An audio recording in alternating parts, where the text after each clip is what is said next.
Yes, sir. Recording started now.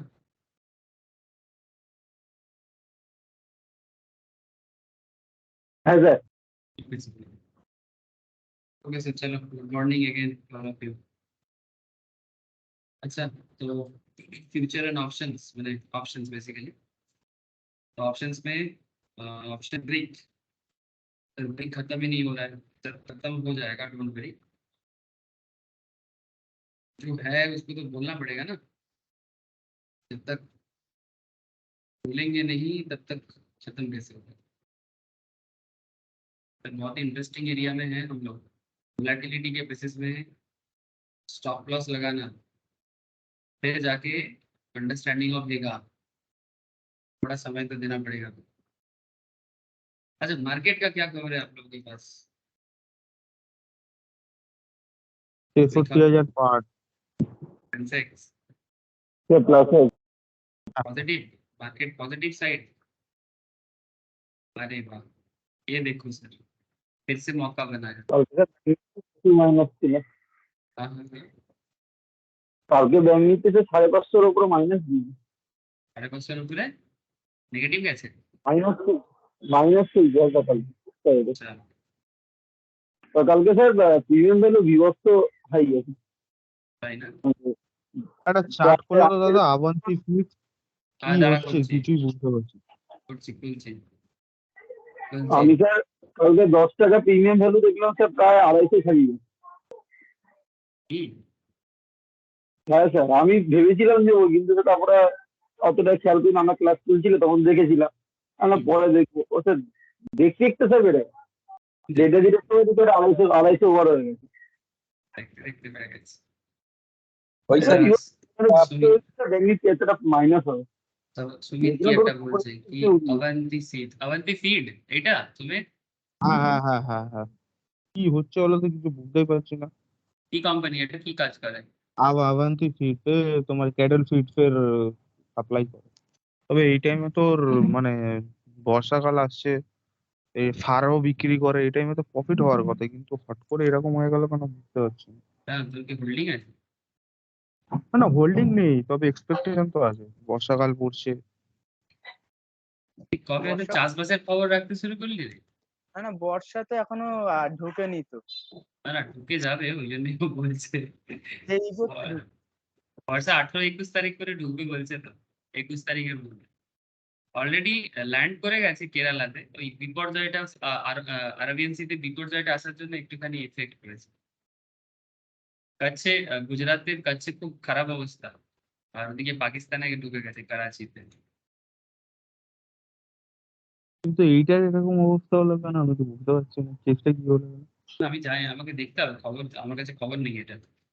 मेरे पास कोई खबर नहीं है सर. ये देखना पड़ेगा कि क्या हुआ है इसको. अवंती फीड लास्ट अप्रैल में डाउन गया था, उसके बाद मूवमेंट दिया था. उसके बाद बीच बीच में थोड़ा सा, मतलब ये जो लंबा लंबा कैंडल होता है ना, ये कुछ इवेंट के कारण ही हुआ होगा, या फिर प्रमोटर होल्डिंग वगैरह. हाँ हाँ बोल. কোন সেক্টর থেকে এটা? এটা তো एग्रीकल्चरल सेक्टर, मैंने बेसिकली कैटल फीड्स वगैरह ये सब काम करता है. तुम्हें ये ऐसे तो बताना मुश्किल है, मुझे थोड़ा सा इसका स्टडी करना पड़ेगा. ठीक है ডিমার্ট দেখেছো? ঠিক ডিমার্ট আছে ঠিক আছে। এটা আর বাবা ডিমার্ট ডিমার্ট. হ্যাঁ ডিমার্টে আমি একটাই কিনেছিলাম, একটাতে 500 টাকা আমার প্রফিট হয়ে গেছে। अरे डीमार्ट तो all time best. DMart DMart is all time best. मतलब करेंटली तो हाई रेंज में चला गया होगा, बट डीमार्ट तो सर हम लोग, सुमित को याद होगा. सुमित, हम लोग जब केशवपुर में नीचे बैठ के क्लास करते थे, হ্যাঁ হ্যাঁ याद है? শুভদা আসতো তখন। ठीक है, तो हम लोग তখন তো এভিনিউ সুপার মার্ট ছিল।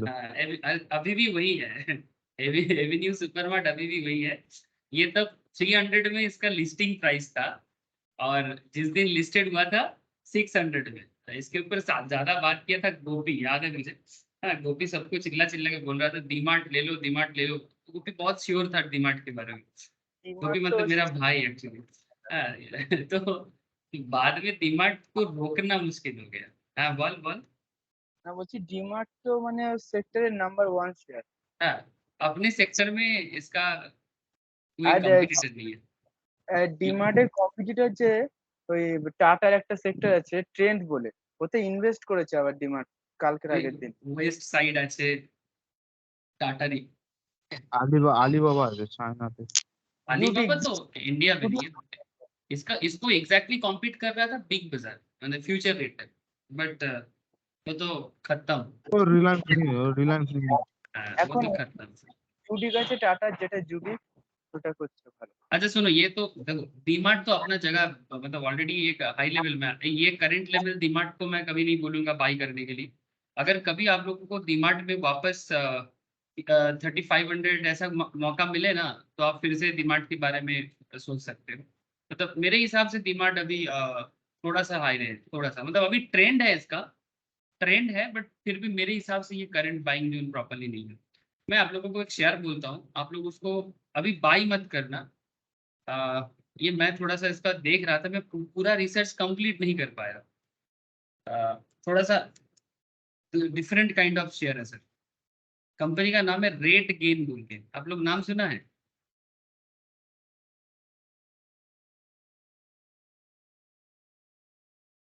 हाँ सर, किसी ने इस ब्रांड का नाम सुना है? Rate gain. आवाज আসছে আমার?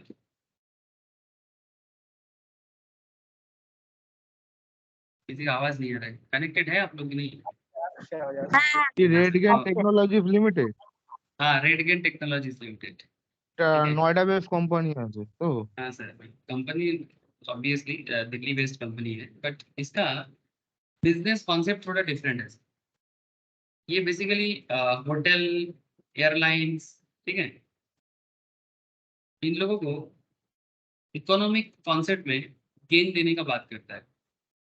मैंने बेसिकली मार्केट डिमांड सप्लाई को मेजर करता है थ्रू क्या बोलते हैं उसको, मैंने थ्रू सर्वे, और वो डेटा अपने वेबसाइट में पुट करता है और कंपनी को ये बताते हैं कि जैसे एक सिंपल एग्जांपल दे रहा हूँ, जैसे अभी समर टाइम है, आप लोग मुझे बताओ हिल स्टेशन में, जैसे मानो शिमला, कुल्लू, मनाली, इवन वेस्ट बंगाल में हमारा दार्जिलिंग, सिक्किम, यहाँ पर अभी होटल का डिमांड हाई है कि लो है? এখন তো না প্রচুর হাই থাকার কথা। हाई है ना सर, वही वही चीज मैं बता रहा हूँ। हाई मतलब अभी तो शिमला में ऐसा हालत है सर, शिमला में यहाँ पे ज्यादा दिल्ली के लोग ज्यादा जाते हैं शिमला, उनके लिए नजदीक पड़ता है।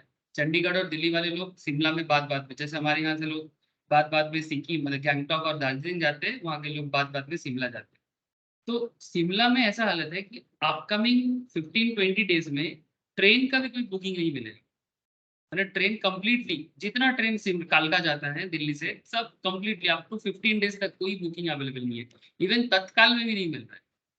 सो पॉइंट इज दैट कि ये जो कंपनी है रेट गेन है, ये बेसिकली मार्केट डिमांड को देख के होटल वाले को बताते हैं कि भाई आपको किस टाइम पे क्या रेट लगाना चाहिए, कॉम्पिटिटिव रेट, ताकि आपको वहां से गेन हो।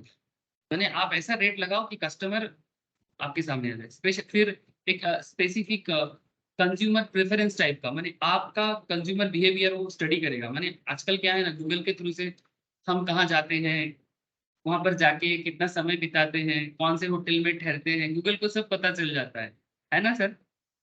आजकल सब तो जीपीएस सिस्टम सब एक्टिवेट है ना, हम लोग कहाँ जा रहे नहीं जा रहे सब कुछ एकदम। आप यहाँ पर आते हो तो आप जब यहाँ से निकलोगे ना मेरे घर से, तो आपको दिखाई देगा कि एसडी स्क्वायर विजिट किए थे इतना दिन पहले, हाँ कुछ रेटिंग कर दो। तो आजकल ये सिस्टम आप लोगों को पता है। तो कॉन्सेप्ट क्या है, ये कंपनी बताना चाहता है कि भाई आपको consumer preference wise price rate देना चाहिए, मतलब और मार्केट डिमांड के ऊपर डिपेंड करके आपको देना चाहिए। तो बड़े बड़े कंपनीज इनके साथ टाई अप कर रहे हैं। जैसे एक रिसेंट लेवल में आकाशा एयरलाइंस का नाम सुना आप लोगों ने? अरे দাদা শুনেছি। দেখলো তো 75 आकाशा एयरलाइंस जो है, ये भी ये जैसा कंपनी भी इनके साथ जुड़ गया है। ठीक है, इनको कॉम्पिटिटिव लेवल में प्राइस चाहिए। ठीक है, तो ये बहुत ही इंटरेस्टिंग। ওয়াগন Wagner बोल। Limited है तो 1. Wagner Limited maybe 1.71 crore invest করে দিয়েছে already। यस सर, इसीलिए मैं बोल रहा हूँ कि आप लोग ना इस पर्टिकुलर कंपनी को थोड़ा सा फोकस करो, बिकॉज ये ना एक मैंने एक এটার আইপিওটা দাদা फ्यूचर ভালো ছিল, कंपनी है। এটা আইপিওটা ভালো हाँ ছিল 35 মনে আছে 2021 মনে হয় নভেম্বর ডিসেম্বরের দিকে মনে হয় লিস্টিং হয়েছে। हाँ हाँ, वैसा ही 35 होगा। টাকা 35 টাকা করে আইপিও লট সাইজ ছিল ম্যাক্সিমাম, আর अभी हालत 455টা শেয়ার ছিল, কিন্তু লকডাউনের জন্য এটা স্টকটা ভালো পারফর্ম করতে পারেনি। তবে আমিও लेकिन अब দেখিনি অনেকদিন ধরে, 300 মার্চ পার হয়ে গেছে। এটা अभी সুইচ अभी করছে। अभी अभी अभी सिचुएशंस बहुत ही स्काईरॉकेटिंग है इसका, बट अभी भी इसका ना मतलब मार्केट में मौका है। आप लोग इसको ऑब्जर्व करो, मुझे अगर फर्दर कुछ मौका खबर मिलेगा ना, मतलब मैं तो बोलूंगा। हाँ बोलो बोलो सर, কি স্যার হয়েছে? বলছিলাম স্যার আকাশে তো 70 মিলিয়ন টু 100 মিলিয়ন শেয়ার করছিল দেখলাম আজকে দিচ্ছিল যেটা নিউজ করেছে কিসে কিসে? আকাশে এয়ারলাইন আকাশ এয়ারলাইন্স কি করেছে? 70 million to 100 million share issue করছে না কিছু একটা করছে মেবি কিছু একটা দেখিয়েছে आकाशा आकाशा কিন্তু স্টক মার্কেট में लिस्टेड नहीं है वो। হ্যাঁ ওরকম কিছু আইডিয়া হয়তো হয়তো করবে हाँ বলে हाँ हाँ, মেবি अगर कुछ कुछ भी करेगा वो प्राइवेटली होगा। देखो मुझे अब तक खबर नहीं आया, मैं भी ऐसा कुछ खबर देखा था। जो भी आप लोग रेट गेम को फोकस करना सर, ठीक है। যে আজকে একটা আইপিও স্যার ওটা লঞ্চ তো হচ্ছে, একটু এক্সপেন্সিভ দেখো তো করছে। প্রাইসটা কত हाँ রয়েছে। यस दादा बोल। আজ একটা স্যার আকাশা তো রুট এক্সপেনশন করছে, এতদিন তো ও ইয়ে যাচ্ছিল না, কয়েকটা জায়গায় যাচ্ছিল, আর বাড়াচ্ছে, ওটা ফ্লাইটও বাড়ছে। रूट एक्सपेंशन कुछ स्टॉक मार्केट लिस्टेशन के बारे में कुछ बोला है क्या आकाशा ने? স্যার 2 বছরের মধ্যে আসবে। अच्छा ठीक है, अच्छा ठीक है। हाँ क्या कौन सा आईपीओ सुमित? নামটা আমি ভুলে গেছি, আইকিউ এলও এরকম কিছু মেবি ছিল, किस चीज का আজকেই লঞ্চ করেছি। कंपनी? আমি दादा দেখিনি এটা ইকিও পুরোটা লাইটিং ভালো করে। हाँ हाँ, गीतिका कुछ बोल रहा है। गीतिका किसের कंपनी? ইকিও ইকিও লাইটিং अच्छा কি করে এটা? এটা ওই লাইটিং কাজ করে আর কি। লাইটিং এর কাজ করে? ইকিও লাইটিং এইটা? হ্যাঁ হ্যাঁ এমনি আজকে লাইটিং লিস্ট মনে হচ্ছে নেগেটিভ লিস্টিং হবে, মনে হচ্ছে। এলইডি লাইটিং না স্যার সলিউশনস 38% প্রিমিয়ামে লিস্ট হয়েছে। লিস্ট হয়ে গেছে? আজকে লিস্ট হ্যাঁ হওয়ার হ্যাঁ কথা, হয়ে লিস্টিং গেছে? তো গেছে আজকে তো হওয়ার কথা। হয়ে গেছে। গীতিকা কি সাবস্ক্রাইব করেছিলি নাকি? অ্যাপ্লাই করেছিলাম স্যার পাইনি। पाएंगे। अच्छा चलो सुमित, तू तू तेरा एनालिसिस इस पर गलत हो गया। ओके सर ठीक है। স্যার বলছি हाँ স্যার बोलो। বলছি এমনি মেইন বোর্ড আইপিও আর এসএমই আইপিও তে তফাৎ কি হয়? এসএমই আইপিও আর আরেকটা কি বললে? এমনি মেইন বোর্ড আইপিও এটা যেমন মেইন বোর্ড ছিল, এসএমই গুলো দেখছি একটু ইনভেস্ট করতে হয় বেশি অ্যামাউন্ট, 1 লাখের ওপর ইনভেস্ট করতে হ্যাঁ হয়। ওগুলো অ্যাকচুয়ালি পোর্টফোলিও ইনভেস্টমেন্টের পার্টে আছে। তুমি তো যেগুলো ওটা বলছো না, ভেঞ্চার ক্যাপিটালিস্ট হ্যাঁ ইনভেস্ট ওগুলো করে। হ্যাঁ ওগুলো হচ্ছে পোর্টফোলিও ইনভেস্টমেন্ট, পোর্টফোলিও ম্যানেজমেন্টের পার্টি আছে। আর এটা হচ্ছে কমপ্লিট পাবলিক লিস্টিং, মানে আর ওটাও পাবলিক লিস্টিং, বাট ওগুলোতে তুমি ওগুলো স্টক মার্কেটে ওইভাবে তুমি অ্যাভেলেবেল পাবে না। ওগুলো মানে वेंचर कैपिटल যেটা সুমিত বললো, मतलब ऐसा बहुत सारा कंपनी है सर मार्केट में जो स्टॉक मार्केट से डायरेक्टली पैसा नहीं उठाते, थ्रू वेंचर कैपिटल पैसे उठाते हैं। जैसे कोलकाता बेस्ड एक कंपनी है गणेश आटा मैदा। आई थिंक आप लोग सभी कोई घर में गणेश आटा मैदा का ब्रांड जानते हो। तो ये ইস্টার্ন লজিকাটা বলো, ইস্টার্ন নতুন কোম্পানি हाँ আসছে। ईस्टर्न लॉजिक ऑल्सो, ठीक है। मैं जस्ट एक एग्जांपल दे रहा हूँ, ठीक है। गणेश आटा मैदा का बिजनेस बहुत बड़ा है, लेकिन ये स्टॉक मार्केट में नहीं है। लेकिन आप ऐसे कंपनीज में भी, जैसे कि गीतिका ने मुझे पूछा कि आप ऐसे कंपनीज में भी इन्वेस्ट कर सकते हो अगर आपको प्लेटफॉर्म में ऐसा मौका मिले। जैसे अगर आप मोतीलाल ओसवाल इस तरह का प्लेटफॉर्म यूज करोगे ना, तो वहां पर आपको ना, या आईसीआईसीआई डायरेक्ट जैसा, वहां पर आपको ये सब देखने को मिलता है कि आप ऐसे कंपनीज में it's like a venture capital, मतलब इसमें थोड़ा पोर्टफोलियो इन्वेस्टमेंट होता है, मैंने एक लार्ज अमाउंट पे इन्वेस्टमेंट अमाउंट होता है। जैसे यहाँ पर आप 13-14,000 में आपको लॉट मिल जाएगा, बट वहां पर आपको ऐसा नहीं मिलेगा, थोड़ा सा ज्यादा अमाउंट डालना पड़ेगा। डिफरेंस है सर, ये एकदम कंप्लीट पब्लिक लिस्टिंग है, बट वो वेंचर कैपिटल के थ्रू से पैसा अलॉट करना है। That is the basic difference, और ज्यादा कुछ डिफरेंस नहीं। বুঝতে স্যার পারলে কি? ওগুলো কি লিস্টিং এর ওগুলোতেও কি লিস্টিং এর সময় সেল করে দেওয়া যায়? হ্যাঁ, ওগুলো লিস্টিং এর সময় সেল করে দেওয়া যায়, বাট এতটা লিকুইড না, মানে এত লিকুইড নয়, মানে নর্মাল যেগুলো স্টক মার্কেটে বিএসসি এনএসসি তে কমপ্লিটলি লিস্টেড হচ্ছে এতটা লিকুইড হয় না।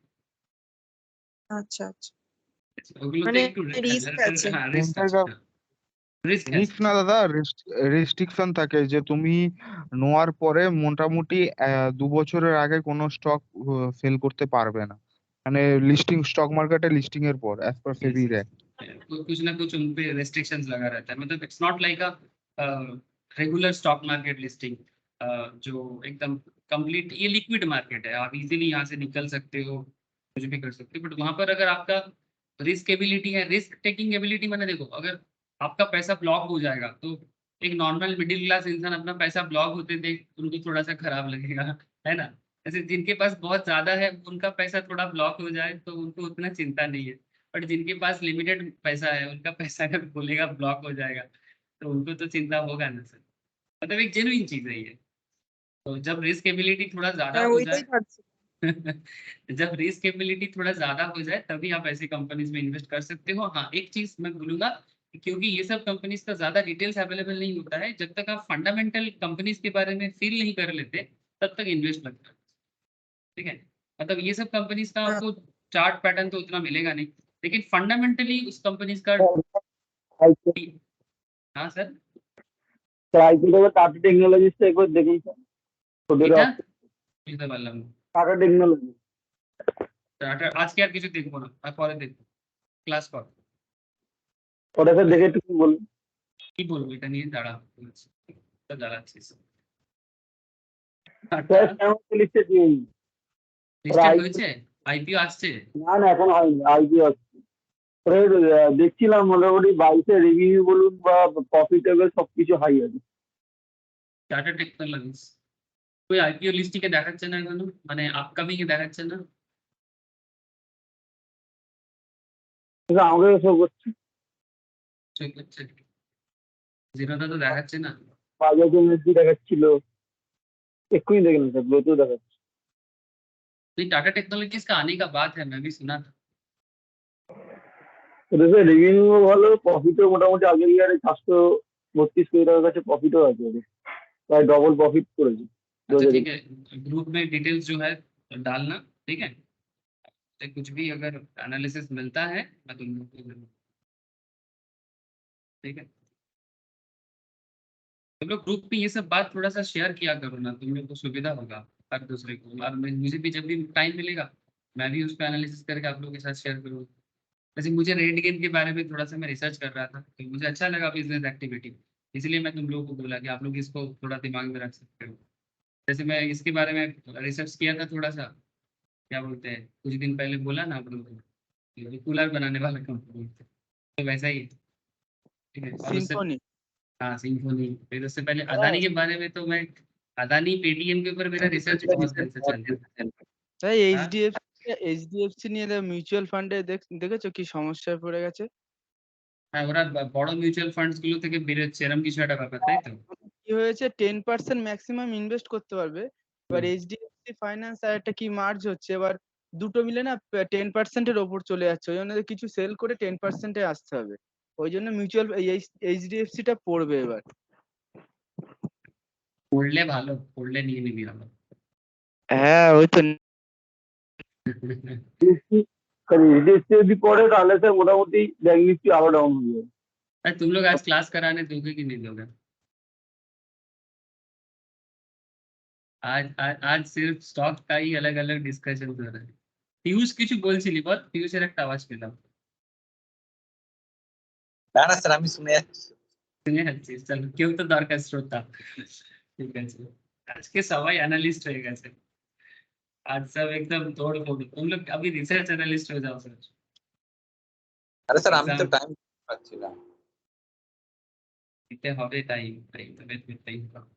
শরীর ঠিক যাচ্ছে না, মানে আজ খালি ওরা- গরমটা খুব পড়েছে তো, এদের একটু হার্ড কাজ তো। এখন স্যার মন প্রাণ দিয়ে শুধু ইন্টারডে হচ্ছে আর কিছু নয়। अच्छा सर देखो, चलो थोड़ा सा जहाँ से लास्ट दिन मैंने छोड़ा था वहीं से फिर से स्टार्ट कर रहा हूँ, ठीक है। तो बेसिकली आप लोगों को यहाँ से ना आज ना कुछ स्पेशल ट्रिक्स पता चलेगा। ये ट्रिक्स आप लोग अपने ट्रेडिंग लाइफ में अप्लाई कर सकते हैं। और स्टॉप लॉस एक्टिविटीज का भी एक स्पेशल पॉइंट डिस्कस करूंगा सर। जैसे कल मैंने आप लोगों को ये चीज बताया था कि as a stock market trader आप किस तरह से वोलेटिलिटी का एप्लीकेशंस करेंगे, है ना सर। वोलेटिलिटी को अप्लाई कैसे करेंगे और उसमें जो स्टैंडर्ड डेविएशंस का अप्रोच है कि किस टाइम पे कौन सा डेविएशन अप्लाई करना चाहिए। तो सिंपल बात है सर, अगर आपके पास टाइम ज़्यादा है, मतलब एक्सपायरी टाइम, ठीक है, ऑप्शंस का एक्सपायरी टाइम अगर ज़्यादा है तो आप सेकंड स्टैंडर्ड डेविएशन यूज़ करो। टाइम कम है तो 1SD यूज़ कर सकते हो, ठीक है। एक बात याद रखना सर, जितना टाइम ज़्यादा रहेगा, ठीक है, उतना प्रोबेबिलिटी हाई रहेगा अचीव होने का, लेकिन मेरा कॉन्फिडेंस हाई रहेगा बट प्रीमियम वैल्यू ज़्यादा हो जाएगा, है ना, ये पता ही आप लोगों को। और टाइम कम होगा, प्रोबेबिलिटी कम होगा, साथ में प्रीमियम अमाउंट भी कम होगा, ठीक है। तो एज ए सेलर यहाँ से आपको बहुत मौका मिलता है, जो मैं कल बता रहा था कि ये एक अप्रोच है कि जब आपके पास टाइम कम है ना, ठीक है, स्पेशली 15 डेज से कम अगर एक्सपायरी टाइम है, लेकिन 1 वीक एक्सपायरी टाइम है, तो ऐसे टाइम पे ना अगर आप सेलर बनोगे, ये बात को दिमाग में रखिएगा सर। ये एक्सपीरियंस करके देखा गया है, मार्केट ट्रेडर्स ने भी अपने एक्सपीरियंस से बताया है कि जब टाइम अवेलेबिलिटी कम है एक्सपायरी का, उस टाइम पे एज ए सेलर आपको सुविधा मिलता है। यही चीज में मैं कल भी फोकस कर रहा था कि इस अप्रोच को आप लोग ना एक दिन में तो नहीं बना पाओगे सर। ये जो अप्रोच मैं बताया था कल, ठीक है, ये अप्रोच ना एक कोई 1 डे एक्टिविटी नहीं है, ये थोड़ा टाइम टेकिंग एक्टिविटी है। आपको ना समय के साथ साथ प्रैक्टिस करना है, प्रैक्टिस करते हुए आपको एक्सपीरियंस गैदर होगा, तब जाके ना आप इसका एक्चुअल यूटिलाइजेशन दिन में दिन समझ पाओगे। जैसे कि एक छोटा छोटा रिटर्न देता है सेलर को, ऑप्शन सेलर स्मॉल रिटर्न में कमाते हैं सर, लेकिन ये छोटा छोटा रिटर्न कब इसको इतना अच्छा रीजनेबल रिटर्न प्रोवाइड कर देता है, सेलर को समझ में नहीं आता। तो वही चीज कल भी मैं समझाने का कोशिश कर रहा था कि एज ए ऑप्शन सेलर आपको क्या करना चाहिए, नहीं करना चाहिए, पुट और कॉल में क्या चूज करना चाहिए, नहीं करना चाहिए, ठीक है। बाकी आप अपने एक्सपीरियंस भी बहुत कुछ सीखोगे, बट एक बेसिक आइडिया सर कि क्या करना बेहतर होगा। स्ट्राइक आइडेंटिफिकेशन के ऊपर भी मैंने आप लोगों के साथ बात किया था। फिर उसके बाद टाइमिंग, प्रीमियम कलेक्शंस, ठीक है, एसडी मैंने जैसे एसडी के ऊपर जो मैं बात कर रहा था, एक बहुत ही इंटरेस्टिंग बात है स्टैंडर्ड डेविएशंस का जो पॉइंट था, ये पॉइंट थोड़ा सा दिमाग में रखो सर कि सर फॉर एग्जांपल मैं लास्ट दिन को जस्ट डायरेक्टली कंटिन्यू कर रहा हूँ, ठीक है। तो जब 3-4 दिन का एक्सपायरी है मान, ठीक है, मतलब एक्सपायरी 3-4 दिन में होने वाला है, ठीक है, तो आपको क्या करना चाहिए, नॉर्मली 1SD प्रेफर करना चाहिए। मैंने 1SD माने 68% का जो एरिया है सर। बट अगर आपके पास समय थोड़ा ज़्यादा है, ठीक है, तो आप 2SD प्रेफर कर सकते हैं, क्योंकि उसमें आपका 95% चांसेस हो जाता है अचीव करने का। तो higher the SD, higher the confidence level, but lower is the premium, lower is the premium that you can collect. Also as a thumb rule I never write option. मैंने basically एक market practice है sir trader का कि 15 दिन से पहले वो ज्यादातर केस में, मतलब 15 डेज से ज्यादा समय के लिए कोई ऑप्शन सेल ज्यादातर नहीं करता है। ये मार्केट ट्रेडर का इंटरनेशनल एक प्रैक्टिस है कि कम 15 दिन के बाद ही आप देखोगे सेलर ज्यादा एक्टिव होते हैं, ठीक है। मैं ये नहीं कहता कि कोई नहीं करता है, बट ये एक मार्केट प्रैक्टिस है जो मैं आपको थोड़ा सा बताया। ये चीज आप लोग ध्यान में रखिए कि कम से कम 15 दिन क्रॉस कर जाएगा, मैंने 15 डेज के बाद से, मैंने 1 week before, 10 days before, 12 days before आपको सेलर का पोजीशंस लेने का ज्यादा देखने को मिलेगा। ये चीज आप ऑब्जर्व करेंगे तो आपको मार्केट में भी देखने को मिलेगा। और एक स्पेशल चीजें ध्यान रखना सर, इवेंट्स, ठीक है, एज ए ट्रेडर आपको कुछ चीजें और गौर करना चाहिए। जैसे कि इवेंट्स में आपको थोड़ा सा ना क्या बोलते हैं उसको, मैंने थोड़ा सा कॉन्शियस हो जाना चाहिए। क्यों कॉन्शियस क्यों होना चाहिए इवेंट्स पे, जैसे ऑप्शन स्पेशली सेल करने के टाइम पे ऑप्शन सेलर के तौर पे आप ना इंपॉर्टेंट मार्केट इवेंट्स को ना थोड़ा इग्नोर करें। अच्छा, जिनको मार्केट इवेंट्स के बारे में प्रॉपर आइडिया नहीं है, प्लीज मेरा बात को समझना, अगर किसी को प्रॉपर आइडिया नहीं है कि कौन सा इवेंट क्या होता है, इनको ना मैं इनके लिए मैं बस यही कहूँगा कि आप ना इवेंट्स के बारे में अगर डिटेल्स में जानना चाहते हो तो आप ना मेरे से स्टॉक मार्केट बेसिक का क्लास ले लो सर। स्टॉक मार्केट बेसिक्स, उसमें ना अगर किसी को बेसिक्स का आइडिया प्रॉपर्ली नहीं है, अगर है तो फिर उनके लिए नहीं बोल रहा हूँ। बट अगर आपको लगता है कि आप मॉनेटरी पॉलिसी का एकदम एग्जैक्ट कॉन्सेप्ट समझना चाहते हो, कॉर्पोरेट अनाउंसमेंट क्या होता है, उसमें क्या-क्या हो सकता है, लाइक डिविडेंड अनाउंसमेंट किया, ये सब तरह का, ठीक है? कंपनी एनुअल जनरल मीटिंग कर रहा है, उसमें क्या होगा, ठीक है? कंपनी ने अचानक से बताया कि स्टॉक को स्प्लिट कर देगा, ठीक है? स्टॉक का दाम 1000 चल रहा था, अचानक से आप देख रहे हो 500 हो गया है। तो जब ये सब कॉर्पोरेट अनाउंसमेंट होते हैं, मॉनेटरी पॉलिसी डिसीजन लिया जाता है, ठीक है? तब मार्केट में ना एक अजीब टाइप का हरकत होता है। मार्केट ना रिएक्ट करता है शार्पली, यानी या तो पॉजिटिव रिएक्ट करेगा या तो नेगेटिव रिएक्ट करेगा, है ना? तो ये जो मार्केट में जब भी कोई इवेंट्स होते हैं, तो ये मार्केट जो रिएक्शन देता है ना, नॉर्मली एज़ अ सेलर आपको ये सब सिचुएशन से ना थोड़ा-सा दूर ही रहना चाहिए, नॉर्मली। समझ रहे हो सर? अचानक से थोड़ा दूर रहना चाहिए। क्यों दूर रहना चाहिए? बिकॉज़ आपको पता नहीं है ना कि क्या होगा। तो आप ना मतलब बेसिकली ये कहा जाता है कि बेटर सेफ दैन सॉरी, यानी सेफ रहो, बाद में सॉरी बोलने से अच्छा है। तो ये एक एडवाइस है सर। मैं ये नहीं बोलता कि आप लोग एकदम इस बात को एकदम 5 टू 5 फॉलो करो, but it's just a advice, ठीक है? लॉन्ग टर्म मार्केट में टिकने के लिए एडवाइस। कभी-कभी अच्छा बॉल में भी बैट्समैन छक्का लगा देता है, बट हर बार नहीं होता सर। बॉलर का भी टाइम आ जाता है ना, वो अच्छा बॉल में ज़्यादातर आपको आउट ही करता है। तो पॉइंट इज़ दैट एक बार मार दिए अच्छा बॉल में छक्का, मतलब हर बार थोड़ी मार पाओगे। तो ये चीज़ समझना पड़ेगा कि हो सकता है कभी आपने सही डिसीज़न ले लिया, आपका उस दिन किस्मत था, लेकिन ऑलवेज़ आप ऐसा नहीं कर पाओगे, ऐसा ज़रूरी नहीं है। तो नॉर्मली कहा जाता है कि इवेंट्स जब रहे, तो सेलर का काम तो ना ही करें। बायर बन सकते हो अगर आपको प्रॉपर मौका मिल रहा है। यानी सेफ रहने के लिए ये एडवाइस दिया जाता है। And another thing is black swan. ये ब्लैक स्वान के बारे में मैंने आप लोगों को ना पहले भी हल्का-सा आइडिया दिया था। ब्लैक स्वान जैसे कि आप लोगों को पता है कि ये ब्लैक स्वान दिखता नहीं है, मतलब it's a very rare situations. और ये रेयर सिचुएशंस क्या है? माने मार्केट प्रोबेबिलिटी अगर आपके साथ नहीं है, माने जैसे कि आपको मैं उस दिन सिखाया था कि अगर कोई सिचुएशंस आपके साथ होता है, आप लोग भूलना नहीं सर, मैं ब्लैक स्वान का कॉन्सेप्ट कहाँ बोला था बोले तो? मैंने उस टाइम पे बोला था कि जब आप स्टैंडर्ड डेविएशंस में नॉर्मल डिस्ट्रीब्यूशन सीख रहे थे, तो नॉर्मल डिस्ट्रीब्यूशंस के तहत ये जो 68%, 95% और 99.7% ये जो आप लोगों के पास प्रोबेबिलिटी होता है ना, कि चांसेस क्या है कि आप जो सोच रहे हो वैसा ही होगा।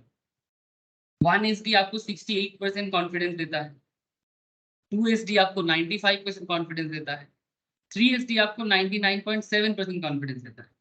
लेकिन सर इस कॉन्फिडेंस के बाहर भी कुछ चीज़ें हो सकता है। मैंने जैसे एग्जांपल में मैंने आप लोगों को बताया था कि से फॉर एग्जांपल निफ्टी 18,700 जा रहा है, ठीक है? निफ्टी नीचे जितना आ सकता है, अगर आप लोगों को पता है स्टैंडर्ड डेविएशन के थ्रू से कि उसका रेंज आप बाउंड कर सकते हो।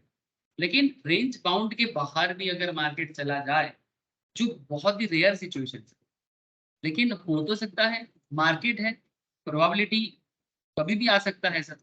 तो ब्लैक स्वान वही चीज़ को बताते हैं कि जब मार्केट आपके हिसाब से बिल्कुल ना चला, लेकिन ऐसा सिचुएशंस रेयर होगा सर, बिकॉज़ आप इतना सारा कैलकुलेशंस करते हुए चल रहे हो। ऐसा नहीं है कि रोज़-रोज़ ब्लैक स्वान तो दिखता भी नहीं है ना सर। तो बात वही है कि completely our that despite all the precautions, आपने सारा प्रिकॉशंस लिया, डेविएशंस वगैरह प्रॉपर्ली फॉलो किए, but market can move against you, है ना? And you can caught on the wrong side, माने जैसा आप सोच रहे थे उसके ठीक ऑपोजिट, माने आप सोच रहे थे प्रॉफिट बट आप लॉस में खत्म किए। द प्राइस यू पे for getting on the wrong side, माने जो भी पैसा आपने लगा था वो आपको बेकार हो गया।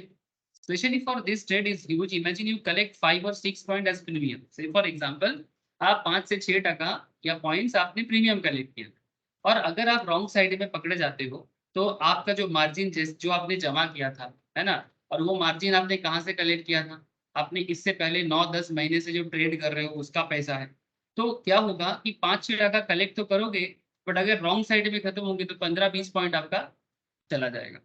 माने आपने जो मार्जिन जमा किया था एज़ अ सेलर वो भी आपका चला जाएगा। सो पॉइंट यही है कि एज़ अ सेलर आपको ना थोड़ा-सा सोच समझ के ही काम करना चाहिए। कि 5-6 टका कलेक्ट करने के चक्कर में अगर आप रॉन्ग साइड में खत्म तो कभी नहीं होने चाहिए, है ना। इसके ऊपर ना एक फेमस कॉन्सेप्ट कहा जाता है, जैसे एक सत्यजीत दास बोल के एक फेमस ट्रेडर है सर, ठीक है।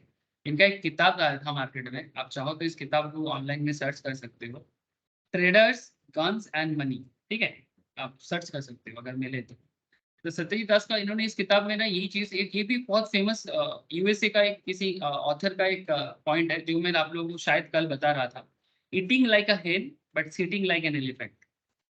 तब एक ऑप्शन सेलर या ऑप्शन राइटर का जो मेन फंडा होता है ना, ऑप्शन सेलर का फंडा ये है कि वो मुर्गी की तरह खाता है, छोटा छोटा खाता है दाना, बट एलिफेंट की तरह बैठा रहता है पेशेंस के लेके, ठीक है। या अब तो मेरा समय आ जाएगा। The only way to make sure you minimise the impact of black swan, माने आपके अगेंस्ट में मार्केट नहीं जाएगा, ये तो बिल्कुल ही कहना मुश्किल है, but it is completely our that it can occur any time after you write an option. जैसे ही आपने राइट कर दिया उसके बाद कभी भी हो सकता है। सो एडवाइस क्या है sir, in case you decide to adopt this strategy, track the market and watch the market, यानी मार्केट का जो सेंटिमेंट है उसको पढ़ने का कोशिश करो, ठीक है। और जिस मोमेंट में आपको लगे कि मार्केट रॉन्ग साइड में खत्म हो सकता है, आप कोशिश करो कि आप जल्दी मार्केट से एग्जिट कर पाओ, तो है ना। इसमें क्या होगा, लॉस तो करोगे बट जितना मिनिमम लॉस, जितना मिनिमम लॉस हो।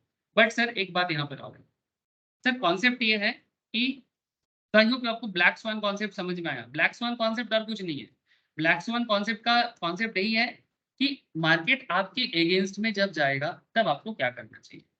ऐसे ही आपने बहुत सारा प्रिकॉशन ले लिया सर कि मार्केट को प्रेडिक्ट कर रही है कि यहाँ से यहाँ तक जा सकता है, आप सब कुछ किए बट फिर भी मार्केट आपके अगेंस्ट में जा सकता है।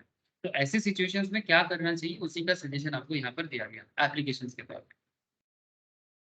There is another point sir, success ratio. Success ratio जो ऑप्शन सेल करते हैं वो हमेशा ना एकदम keeps you on the edge of the seat. There are times when you feel that markets are going against you. होगा sir, ऐसा होता है मार्केट में, जब जो ट्रेडर होता है ना उसको ऐसा फीलिंग्स आता है, but only to cool off eventually when you write option such roller coaster feelings are bound to, है ना, मार्केट अप डाउन चलता रहता है। The worst part is that during the roller coaster ride you may be forced to believe that market is going against you. तो कई बार आपको ना लगता है कि मार्केट सच में आपके अगेंस्ट में जाएगी, बट सर एक चीज यहाँ पर आपको और देखना पड़ेगा कि मार्केट आपके अगेंस्ट में जाएगा, ये आप जो देख रहे हो ना, बिकॉज आपको थोड़ा डर लगता है। क्या संपद संपद ही बहुत बोलता है सर, भय লাগছিল কি संपद। हाँ सर। तो सर मार्केट में ये जो भय লাগছিল होता है ना, ये भय লাগছিল ना बहुत बार फॉल्स सिग्नल भी होता है, और अगर आप गलत सिग्नल में आउट हो जाओगे ना तो प्रॉब्लम क्या है कि आप ना पोटेंशियल प्रॉफिटेबल ट्रेड को मिस कर दोगे। तो आपको ना फॉल्स सिग्नल से बचना चाहिए। हाँ बोलो सर, बोलो। স্যার প্রচুর ফলস সিগন্যাল হয় স্যার। প্রচুর, यस যেটা सर। হুট করে দেখি উঠতে গিয়ে স্যার হুট করে একটা ক্যান্ডেল হওয়ার পরে সেম ক্যান্ডেলে ঘুরে যায় পুরো। अरे वही वही चीज मैं समझाने की कोशिश कर रहा हूँ कि आपको ना, मतलब ये चीज ना रातों रात डेवलप नहीं होगा सर।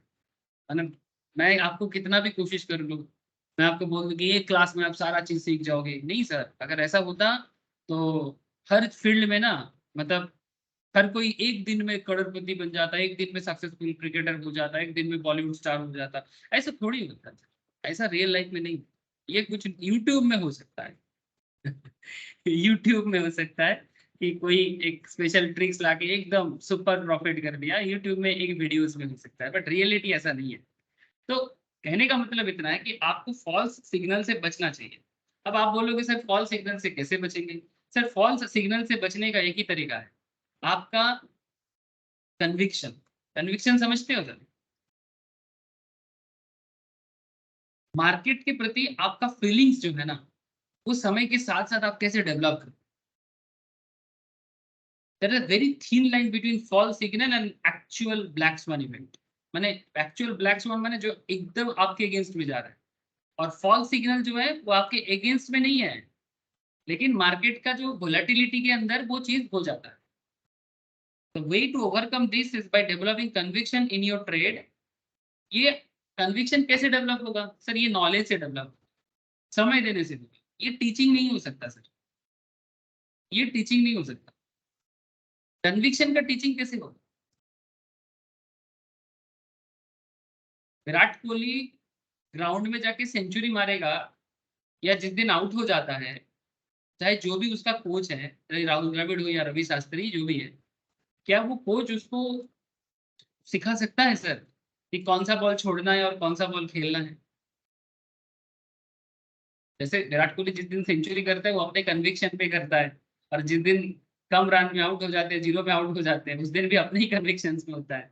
बट देखना ये पड़ेगा कि मैक्सिमम डे वो रन बना रहा है कि मैक्सिमम डे आउट होके आ रहा है। अगर मैक्सिमम डे में वो आउट होके आ रहा है तो फिर कुछ दिन बाद सिलेक्टर क्या बोलेगा कि कोहली साहब आपने बहुत कर लिया, अब कुछ दिन आप डोमेस्टिक खेलो, अगर अच्छा परफॉर्म करोगे तो हम लोग सोचेंगे, है ना? तो पॉइंट यही है सर कि कन्विक्शन आपको टीच नहीं किया जा सकता, ये आपको डेवलप करना पड़ेगा। Your conviction improve as and when you do more of these trades. जैसे जैसे आप अपना ट्रेडिंग प्रैक्टिस बढ़ाओगे, गलती करोगे सर, गलती होगा, आप गलत ट्रेड ले लोगे, या फिर आप ब्लैक स्वान समझ नहीं पाओगे, या फिर ऐसा होगा कि आप फॉल्स सिग्नल को सही मान के ट्रेड से जल्दी निकल जाओगे, मैंने जब आपको स्क्वायर ऑफ फ्री करना चाहिए या सेल नहीं करना चाहिए आप तभी सेल कर दोगे। मैंने ये जो पेशेंस है ना, कॉन्फिडेंस वाला पेशेंस है ना, ये समय के साथ डेवलप होगा सर। और इस पे मैं ये नहीं कह सकता कि किसी को आज ही हो जाए, मैं ये भी नहीं कह सकता कि किसी को अगला 1 महीने में 10 साल में हो जाए। ये फुल्ली डिपेंड करता है कि आप ट्रेड केस कितना प्रैक्टिस करते हो और उसमें कितना अपने आप को बैक करते हो। साउंड रीजनिंग, रीजनिंग समझते हो ना, logic, trade should be backed by sound reasoning, यानी प्रॉपर रीजन के साथ आपको ट्रेड लेना चाहिए, जिसको हम लोग बोलते हैं कैलकुलेटिव रिस्क, इमोशनल होके नहीं, ठीक है? And not blind guess. Blind guess मत करना सर, मुझे लगता है कि ये बढ़ेगा, अरे भाई लगता है क्या बढ़ेगा, लगने के पीछे का कारण होना चाहिए। मुझे लगता है ये बढ़ेगा, ये कोई प्रॉपर कारण नहीं है। आपको क्यों लग रहा है, अगर आप वो कारण ढूंढते हो तो कुछ बात बनेगा सर, ठीक है? जैसे हम लोग जब भी किसी स्टॉक के बारे में क्लास में बात करते हैं, आप लोग भी बोलते हो, तो ऑब्वियसली आप उसके पीछे एक रीजन ढूंढते हैं, है ना? तो वो रीजन जितना स्ट्रांग होगा technically as well as fundamentally, और साथ में क्वांटिटेटिव एनालिसिस, ये जितना स्ट्रांग होगा उतना आपके लिए अच्छा है। एक्सपेंस के बारे में भी आपको सोचना चाहिए सर, जब आप ट्रेड लेते हो आपको एक्सपेंस के बारे में भी सोचना चाहिए। The key to this trade is keep your expense to bare minimum, जितना हो सकता है मिनिमम एक्सपेंस में आप ट्रेड लो। आज के डेट में मैं आपको ज्यादा एक्सपेंस के बारे में नहीं बोलूंगा, आजकल से डिस्काउंट ब्रोकर है, जैसे कि जीरोधा आ गया है, जैसे कि ग्रो जैसे ऐप आ गया है, आप स्टॉक जैसे आ गया है ना, आप स्टॉक्स जैसे कंपनीज आ गया है, और भी बहुत सारे कंपनीज है, बट हेलो, जीरोधा, हाँ बोलो सर बोलो। বলছি দাদা সিস্টেমেটিক রিস্কের ব্যাপারে আর কিছু পয়েন্ট আছে কি? একটু যদি আমি একটু ক্লিয়ার আমি করে কি বল। আমি কি এখানে সিস্টেমেটিক রিস্ক পড়াচ্ছি? না না, তুমি বললে মানে যেটা বললে সিস্টেমেটিক রিস্ক ছিল, আমি ওই জন্যই কোথায়, জিজ্ঞাসা কখন করলাম। বললাম আমি সিস্টেমেটিক রিস্ক? আর এক্ষুনি তো একটা কি বললে না, রিস্কটা যেটা ছিল? সিস্টেমেটিক রিস্ক কখন বললাম? আমি তো সাকসেস রেশিও বলছিলাম, আচ্ছা, সাকসেস রিস্ক, আচ্ছা সরি। কনভিকশন বলছিলাম, কনভিকশন মানে হ্যাঁ, কনভিকশন সরি মানে সরি, আমার ধরো। তোর কনসেন্ট্রেশন আরে লেভেল আমারই আছে। নেট, না কনসেন্ট্রেশন লেভেল না বলে আমার ওয়াইফাইটা নেই, নেটটা ফ্ল্যাকচুয়েশন করছে, তাই জন্য কেটে কেটে যাচ্ছে। अच्छा, हमें कन्विक्शन बोलছিলাম মানে कौन सा ट्रेड लेना है, कौन सा ट्रेड नहीं लेना है, फॉल सिग्नल को आइडेंटिफाई कैसे करना है। फॉल सिग्नल को अगर आप इग्नोर करोगे तभी ना जाके आप प्रॉफिटेबल ट्रेड ले पाओगे। मार्केट आपको बार बार बोलेगा नहीं नहीं ये आपके अगेंस्ट में जा रहा है, आपने सोचा कि आपने शॉर्ट क्यों किया, कि आपको लगा मार्केट नीचे गिरेगा। आपने शॉर्ट सेल कब करते हैं सर हम लोग, आप ही बताओ? शॉर्ट सेल कब करते हैं? शॉर्टिंग तब करते हैं जब आपको लगता है कि मार्केट नीचे जाएगा, बट मार्केट नीचे जाने के बजाय अगर मार्केट ऊपर जाना लगे, मार्केट नीचे जाने के बजाय अगर मार्केट ऊपर जाना लगे तो आपके अगेंस्ट में जा रहे हैं। अब आपको ये देखना पड़ेगा कि आपका एक्सपायरी कितना दिन में है, मार्केट सच में कितना दिन बाद नीचे गिर सकता है। स्टैंडर्ड डेविएशन से आपको, जैसे मैं लास्ट दिन आप लोगों को सिखा रहा था कि 16 दिन में मार्केट का मूवमेंट, सिमिलरली आप 30 डेज मार्केट मूवमेंट भी एनालिसिस कर सकते हो। अच्छा, सिर्फ ये तो क्वांटिटेटिव एनालिसिस है, साथ में आपके पास टेक्निकल एनालिसिस भी होते हैं, चार्ट पैटर्न ग्राफ भी होते हैं, इसके साथ साथ उसका फंडामेंटल कॉन्सेप्ट भी रहते हैं, है ना? किसी कंपनी के बारे में उसका फंडामेंटल कॉन्सेप्ट भी रहते हैं। जैसे उस दिन तुम लोगों ने मुझे आई थिंक सुमित नहीं मुझे बताया था अशोक लेलैंड के बारे में, है ना सर? सुमित, अशोक लेलैंड के बारे में क्यों बोल रहा था मुझे तुम? ওই নর্মালি তোমার ইসে ফিনান্স ক্যাবিনেটে মিটিং ছিল, তোমার ইলেকট্রিক ভেহিকলস এর ব্যাপারে কিছু মেবি অ্যামেন্ডমেন্ট আবার ছিল। আর ওই 2021-এর তোমার ইন্টারসিটির যে বাসগুলো আনার কথা ছিল পুরো, ওইগুলো মনে হয় রিসেন্টলি লঞ্চ করবে, মানে সরকার আচ্ছা কিনবে আচ্ছা ইন্টারসিটির জন্য। তাই জন্য যেমন উড়িষ্যা গভর্নমেন্ট অলরেডি স্টেপ নিয়েছে, মানে উড়িষ্যা কলকাতার এক্সপ্রেসে যে ইয়েটা প্রবলেমটা হলো, তারপরে উড়িষ্যার নিজস্ব ট্রান্সপোর্ট আছে যেটা ইন্টারসিটি কানেক্ট করে উড়িষ্যা আচ্ছা কলকাতা। আচ্ছা তো উড়িষ্যা গভর্নমেন্টও ইলেকট্রিক ভেহিকলস এর ওপর ভাবছে। তার জন্যই অফোকল্যান্ড ছাড়া তো ফিল্ডে অফোকল্যান্ড আর টাটা মোটর, আইসার মোটর, এগুলো ছাড়া তার কোনো ইন্ডাস্ট্রি নেই। তাই জন্য স্যার, টাটা মোটরস যাচ্ছে ইলেকট্রিক ভেহিকেলের জন্য। सर मोटामोटी मार्केट एनालिसिस ऐसा है कि अशोक लेलैंड जैसे कंपनी का अपकमिंग 24 मंथ्स माने 2 साल के लिए, अपकमिंग মানে আপকামিং 2 साल नहीं, अपकमिंग 1 साल के लिए, 2 साल छोड़ो। আমি 68-এও বলেছিলাম তোমাকে, हाँ মনে হয় অফোকল্যান্ড নিয়ে নিতে हाँ 68। नहीं, तू बोला था इसलिए तो मैं बोला कि तू बोला था, ठीक है, कि अशोक लेलैंड जैसे कंपनीज का अभी भी अपसाइड बहुत है स्टील। और थोड़ा सा अगर यहाँ से वो रीचेक कर सकता है मे बी, बट मुझे लगता नहीं कि ट्रेंड में है। आप लोग थोड़ा सा टेक्निकल चेक कर लेना, ठीक है, टेक्निकल चेक थोड़ा सा कर लेना, मैंने support resistance volume as well as moving average वगैरह भी थोड़ा देख लेना। मुझे अभी भी इसका अपकमिंग 2024 तक इसका अभी भी पूरा ग्रोथ है, ठीक है, 2024 तक 24 तक भी इसका ग्रोथ है। तो वही चीज मैं आपको बस यही बताना चाह रहा हूँ कि जब भी किसी कंपनी में आप एनालिसिस कर रहे हो तो उसका कुछ गलत चीजें भी होते हैं, पहले फॉल्स सिग्नल भी होते हैं, कुछ सही सिग्नल्स भी होते हैं। तो आपको गलत सिग्नल से बचना है और सही सिग्नल पे चलना है। और ये कन्विक्शन एक दिन में डेवलप नहीं होता है, नहीं मैं बोलने का कोशिश कर रहा हूँ। और एक्सपेंस जितना कम हो सर, मेरे हिसाब से आप लोग आजकल मॉडर्न डे ट्रेडर हो, तो आप लोग हमेशा, आप लोग मेरे से ज़्यादा जानते हो इसमें कि आप लोगों को डिस्काउंट ब्रोकरेज का हेल्प ले सकते हो। हाँ, कुछ कंपनीज है जो हाई ब्रोकरेज में भी काम करते हैं और आपका चॉइस है, बट मैं तो बोलूँगा कि मिनिमम ब्रोकिंग पे काम करो। सर एक और इंटरेस्टिंग एक फैक्ट है कैपिटल एलोकेशन। सर इसमें थोड़ा सा मैं समझूँ कैपिटल एलोकेशन। देखो सर, हम सभी के पास एक लिमिटेड अमाउंट ऑफ पैसा होते हैं, है ना, किसी के पास अनलिमिटेड थोड़ी होता है। ये सवाल कैसे कि अनलिमिटेड पर्सन है लिमिटेड पर्सन? प्लीज चलिए सर।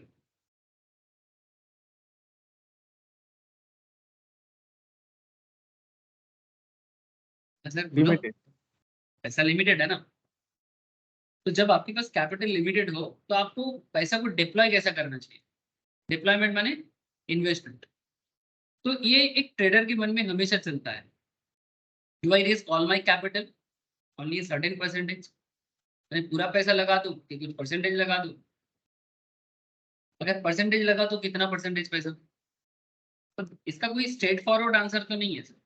मतलब मैं अगर कुछ बोलूं तो आप उसका उल्टा भी बोल सकते हैं, स्ट्रेट फॉरवर्ड आंसर नहीं है इसका।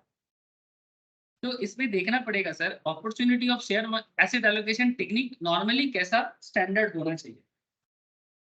तो सर ऑब्वियसली हम लोग स्टॉक मार्केट स्टूडेंट है, स्टॉक मार्केट का पुजारी बोल सकते हो, ठीक है, मतलब हम लोग सारा दिन स्टॉक मार्केट चिल्लाते हैं। तो हमारा सबसे फेवरेट एसेट क्या होगा?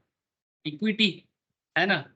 हम लोगों के लिए सबसे फेवरेट एसेट क्या है? आप लोग गोल्ड ज्यादा प्रेफर करते हो कि equity? Please tell me. Gold prefer करते, gold, fix deposit, real estate, equity, इनके बीच में आप लोग किसको ज्यादा प्रेफर करोगे? Only equity. ओनली इक्विटी, ठीक है। तो सर पॉइंट इज दैट कि ये सब एसेट है कि आप कहाँ पर अपना पैसा रख के अपना पैसा को ग्रो करोगे। तो ऑब्वियस बात है कि सर हम लोग जैसे स्टॉक मार्केट लवर है ना, हम लोग ऑब्वियसली स्टॉक इक्विटीज को ही ज्यादा पसंद करते हैं। तो अगर हम इक्विटी को पसंद करते हैं तो गोल्ड, एफडी में पैसा रखना, रियल एस्टेट सेक्टर में पैसा इन्वेस्ट करना, ये सब गायब हो जाता है। तो 100% of invested in equity, 100% savings तो इक्विटी में एंड इक्विटी बेस्ड प्रोडक्ट में। So however it is advisable for individual to diversify capital across multiple asset class। But ये एडवाइजेबल है सर कि आप अपना सारा पैसा इक्विटी में ना डालो, कुछ पैसा आप गोल्ड में, रियल एस्टेट में, अगर आपके पास थोड़ा ज्यादा हो, रियल एस्टेट में थोड़ा ज्यादा चाहिए होता है, बट अगर है तो थोड़ा सा रियल एस्टेट में भी रखो, ठीक है, मैंने लैंड बिल्डिंग ये सब चीजों में। अच्छा विद इन इक्विटी, अच्छा अगर मैं इक्विटी में बात करूं उसमें भी आप अपने पैसे को स्प्लिट कर सकते हो। 35% of your money invested in equity based mutual funds, SIP कर लो। जैसे कि मैं लास्ट दिन आप लोगों को दिखा रहा था, एक आजकल बहुत फेमस कंपनी आ गया है, मोतीलाल ओसवाल, सॉरी हाँ मोतीलाल ओसवाल भी है, पराग पारिक भी है, निप्पॉन भी है ना, एक्सिस का भी बहुत फेमस फंड चलता है।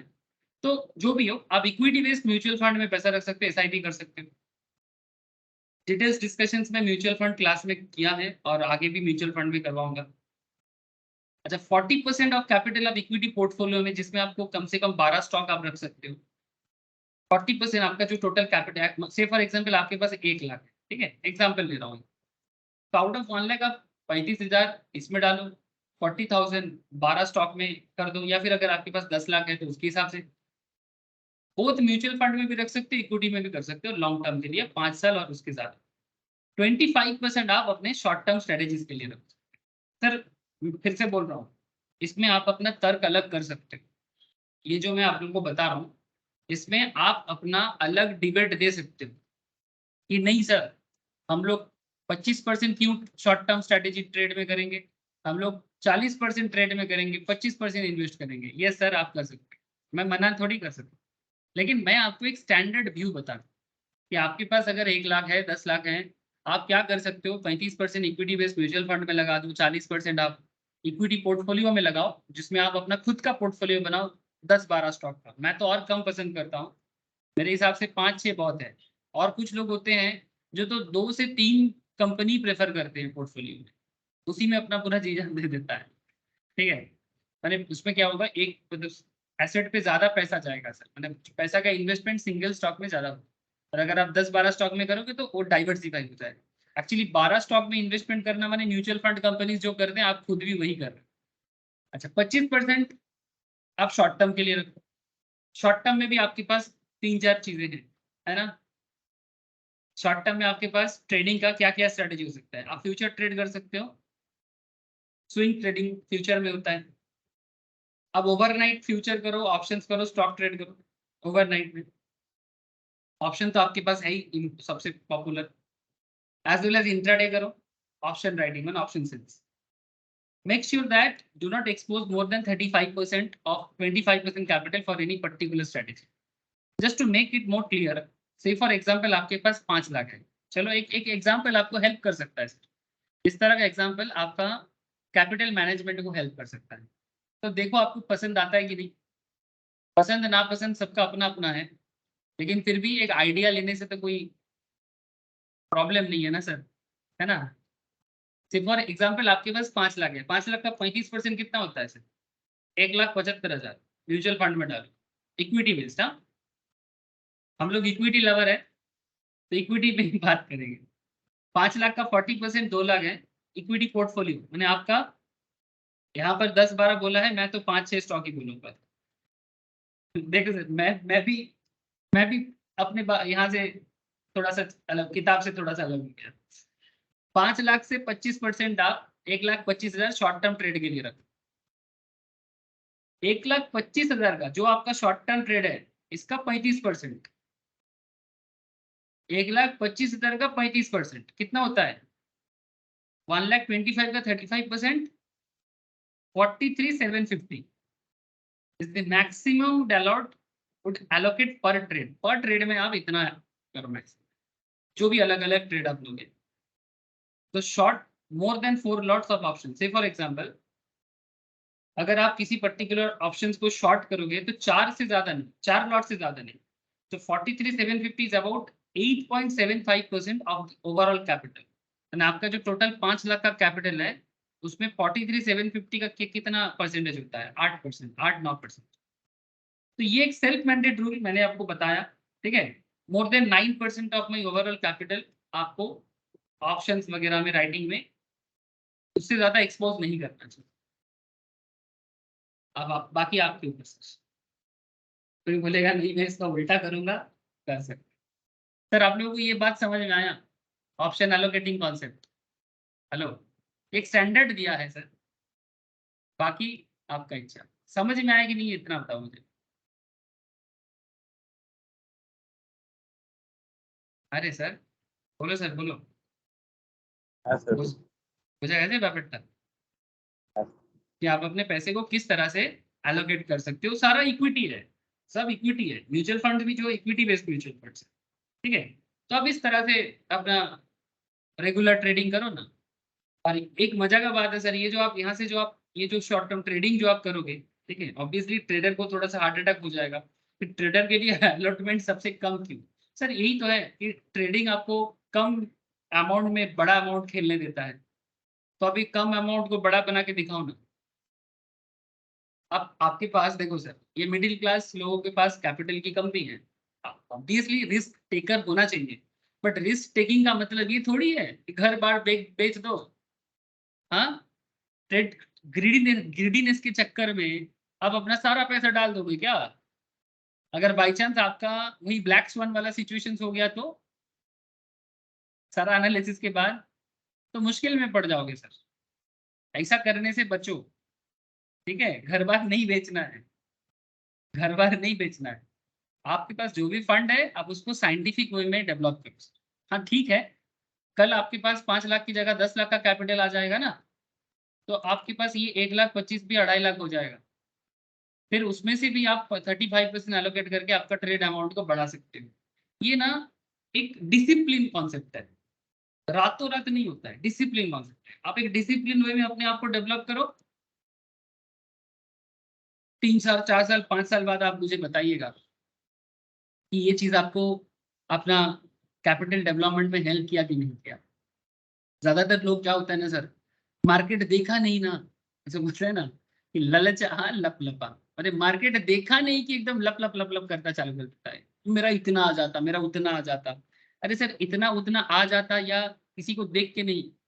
हो सकता है कि आपका कोई दोस्त है जिसके पास थोड़ा कैपिटल सपोर्ट ज्यादा है, 10-20 लाख 50 लाख पॉकेट में लेके घूमता है, उसका 5 लाख चला जाएगा तो शायद आपको उसको दिक्कत नहीं होगा, बट आपका 5 लाख चला जाएगा तो आप 1 लाख भी जाएगा तो आपको दिक्कत होगा। तो आप अपने हिसाब से एनालिसिस करो सर, किसी को देख के नहीं सर, ठीक है। सब अपना खेल खेलता है, सब कोई अपना खेल खेलता है, आप भी अपना खेल खेलो। मैंने आपको एक स्टैंडर्ड सिस्टम बताया। किसी को देख के इंस्पायर होना अच्छा चीज होता है, बट अगर कोई अपनी रिस्क के हिसाब से लेता है तो उसको लेने दो, आप अपने हिसाब से करो। मैंने मैं कहना ये चाहता कि ऋषभ पंत जैसा क्रिकेट, ऋषभ पंत आजकल बहुत अच्छा खेलता है, टेस्ट में चोट भी लगा उसका, या वीरेंद्र सहवाग जैसे क्रिकेट, अगर आप चेतेश्वर पुजारा को बोलोगे खेलने के लिए तो थोड़ी खेल पाएगा। पुजारा अपना खेल खेलता है, ऋषभ पंत अपना खेल खेलता है, सबका एबिलिटी अलग होता है। वही बताना चाहिए। इंस्ट्रूमेंट जैसे कि आप कौन से इंस्ट्रूमेंट में खेल सकते हैं, तो स्ट्रेटेजी जब लोगे तो आप लिक्विड स्टॉक चूज कर सकते हो। लिक्विड स्टॉक माने जहां पर ट्रेडिंग इजीली होता है, और सबसे बड़ी चीज लिक्विड होना क्यों जरूरी है, नहीं तो फ्रीज हो जाएंगे, आपको स्क्वायर ऑफ करने में दिक्कत हो जाएगा, है ना। आपको बायर को सेलर मिलेगा, सेलर को बायर मिलेगा, ऐसा चीज है। जैसे कि आप निफ्टी में, दो निफ्टी बहुत फेमस है, नॉर्मल निफ्टी और बैंक निफ्टी, है ना। और अगर आप बड़े कंपनीज में, मतलब जिसको ब्लू चिप फंड बोलते हैं, like SBI, Infosys, Reliance, Tata steel, Tata motor, TCS, है ना, और भी चीजें आप लोगों को पता है, ऐसे स्टॉक में आप ज्यादा, मैं एडवाइस तो यही दूंगा, बट ऐसा जरूरी नहीं कि ऑलवेज ऐसा ही करे, थोड़ा बहुत हटके भी आप ट्राई कर सकते हो, बट ये एडवाइजेबल है कि आप ऐसे इंस्ट्रूमेंट में ट्रेड लो, ऐसे इंस्ट्रूमेंट में स्ट्रेटेजी बनाओ जो लिक्विड हो। सो concept is that, so here is what I could suggest, run the exercise calculating the SD and mean for Nifty। क्या करना है, निफ्टी का SD निकालो, मीन निकालो। बैंक निफ्टी जैसे मानो यहाँ पर एक एग्जांपल दिया है, मॉर्निंग ऑफ 21 अगस्त को ऑथर बता रहे हैं, identify strikes that are 1 SD away from the market price and write them virtually. मैंने सेल कर दिया, wait till the expiry, expiry में ज्यादा दिन नहीं है सर, 5 से 7 दिन बाकी है। ऐसे हालत में उन्होंने बैंक निफ्टी में ट्रेड लिया, एक्सपायरी तक वेट किया and experience how this trade goes. If you have the bandwidth, you can run this across all the stocks that I have mentioned। मतलब ये सभी चीजों में आप कर सकते हो अगर आपके पास उतना कैपिटल सपोर्ट है तो, ठीक है। अब अगर आप कैपिटल डिप्लॉय कर सकते हो तो आप सभी में करो। Lastly standard disclaimer I mention this, the thought expressed above should, मतलब ये डिपेंड करता है इंडिविजुअल रिस्क टेम्परमेंट में। ये जो भी मैं अभी इतना देर से आपको बता रहा हूँ, ये सभी इंडिविजुअल रिस्क टेम्परमेंट में होता है। रिस्क रिवॉर्ड रेशियो, ये चीज भी मैं आपको बताऊंगा, ये रिस्क रिवॉर्ड रेशियो क्या होता है, ये टेक्निकल कॉन्सेप्ट है, ठीक है, कि कैसे ये रिस्क रिवॉर्ड रेशियो को यूज किया जाता है, ये भी मैं आपको जरूर बताऊंगा। तो आगे आपको समझ में आएगा कितना रिस्क किस तरह से लेना चाहिए, और ये कैसे सीखोगे, ये रिस्क रिवॉर्ड रेशियो का कॉन्सेप्ट कैसे समझ पाओगे सर। इसको समझने के लिए आपको वोलेटिलिटी बेस्ड स्टॉप लॉस समझना पड़ेगा। क्या समझना पड़ेगा sir? Volatility based stop loss. ठीक है, मैं थोड़ा सा स्टार्ट करता हूँ। वोलेटिलिटी बेस्ड स्टॉप लॉस कैसे होगा? Digression from options.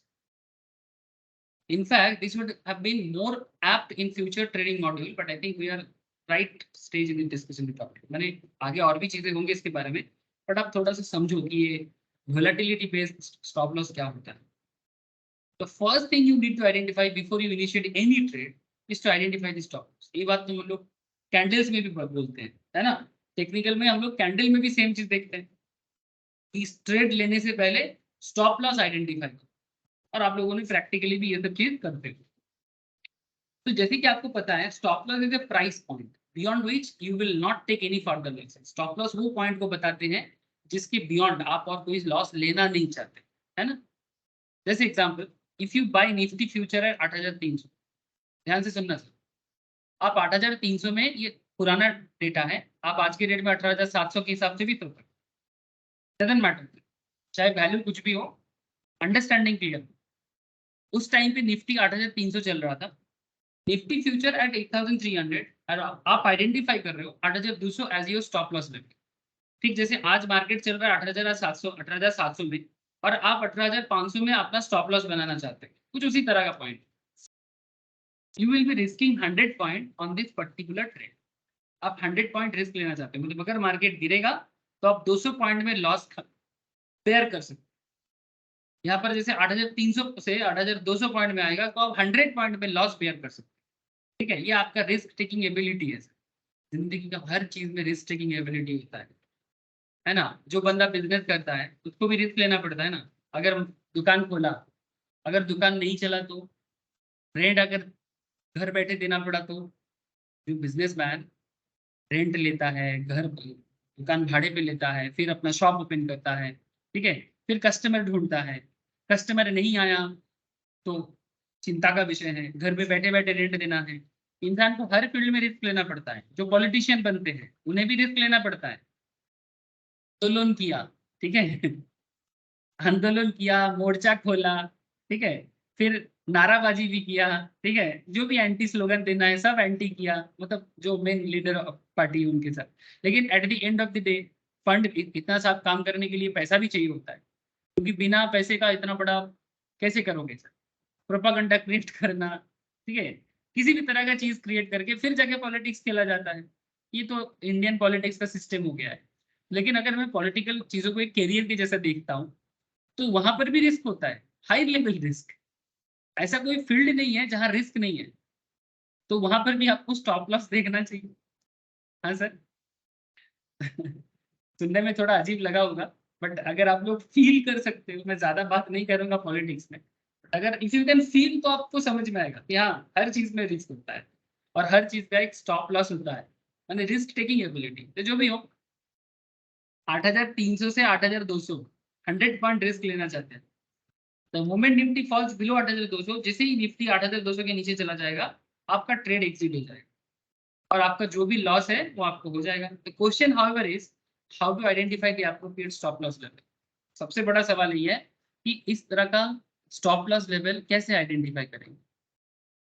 Sir identification का एक अप्रोच तो मैं आपको कैंडल में भी बताता हूँ, है ना। जब हम लोग कैंडल स्टिक्स देखते हैं तब हम लोग कैंडल स्टिक्स के अंदर भी स्टॉप लॉस लेवल बार बार डिस्कस किए हैं। बट सर आज मैं आपको कैंडल स्टिक वाइज नहीं बता रहा, आज मैं आपको वोलेटिलिटी के बेसिस में बता रहा हूँ, और वोलेटिलिटी के साथ रिस्क रिवॉर्ड रेशियो का कॉन्सेप्ट है। One standard approach used by many traders is to keep a standard prefix percentage stop loss. कुछ लोग ना prefix कि भाई मैं तो 2% stop loss लगाऊंगा on every trade. So if you are to buy a stock at rupees 500, you know stop loss price is 490. 500 का 2% कितना होता है? 10. तो आपका stop loss price क्या हो जाएगा? 490, है ना? The problem with this approach lies in the rigidity. आप rigid हो, ये रिजिड है, rigidity on the practice, it does not account for daily noise. माने ये ना तो मार्केट का अप डाउन कुछ समझ नहीं पा रहे। डेली नॉइज माने मार्केट का डेली जो फ्लक्चुएशंस होते हैं, इसे नॉइज कहते हैं। डेली हर मार्केट में ना एक फ्लक्चुएशंस नजर आएगा आपको, तो ये जो डेली फ्लक्चुएशंस होते हैं इसको नॉइज कहते हैं। तो जब कोई फिक्स्ड हो जाते हैं ना कि भाई मैं तो 2% स्टॉप लॉस लगाऊंगा, तो ये 2% के अंदर क्या प्रॉब्लम है सर? 2% का प्रॉब्लम ये है कि आप मार्केट का नॉइज को पहचानना ही नहीं चाहते। मार्केट का जो डेली नॉइज है या वोलेटिलिटी है, आप उसको पहचानना नहीं चाहते।